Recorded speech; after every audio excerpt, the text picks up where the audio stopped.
Here's something you hear a lot. Say what you will about capitalism, you can't deny it's lifted people out of poverty. I hear that all the time, especially when I'm talking about rising inequality and the vanishing middle class.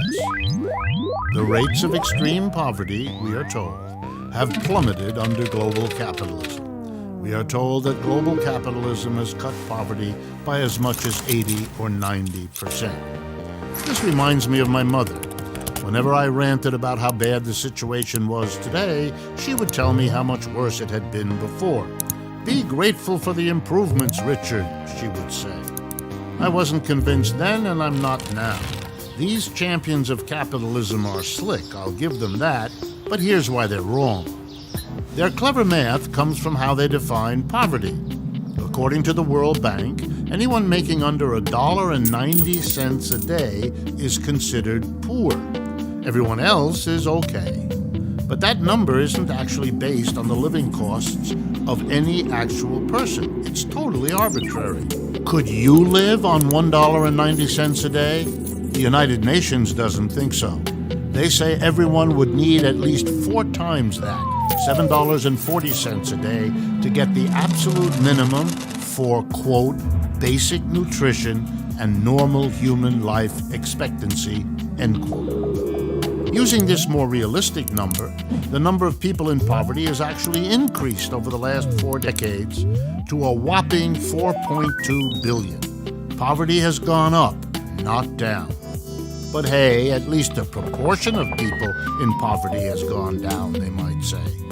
But what's actually the reason for that? Was it really capitalism that was our knight in shining armor? As a matter of fact, almost all of that reduction in poverty has been in one country, China, not in the countries where American-style capitalism was exported. China accomplished this with massive government industrial spending and social programs that it calls socialist.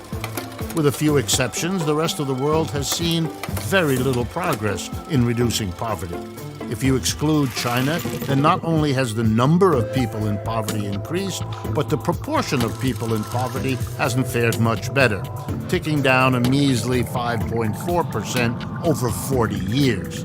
At that rate, experts project it would take more than 200 years to come close to eliminating poverty. And that's only if there are never any recessions and the global economy manages to reach 173 times its current size. No one expects either of those things to happen.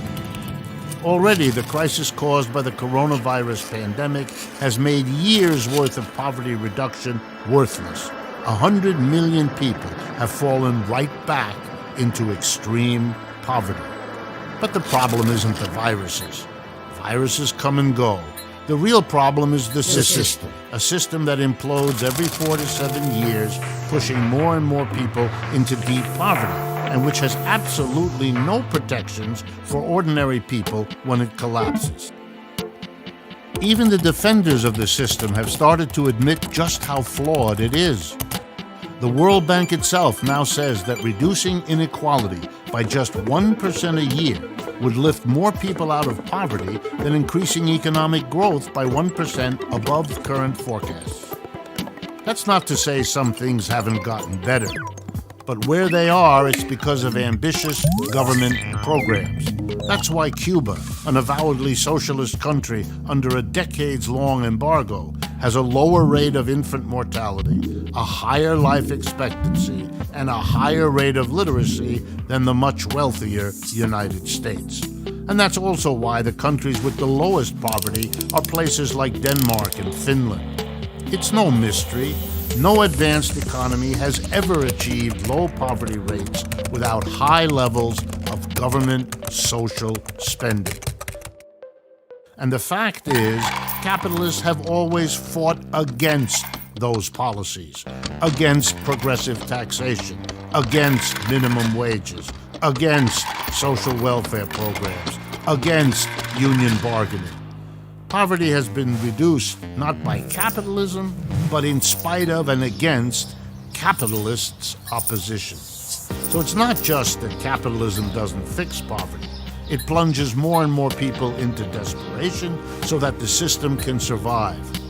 The rising number of people in poverty can attest to that.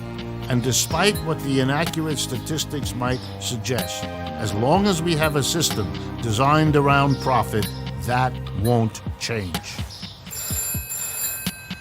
This is Richard Wolff, professor of economics at the New School University for the Gravel Institute.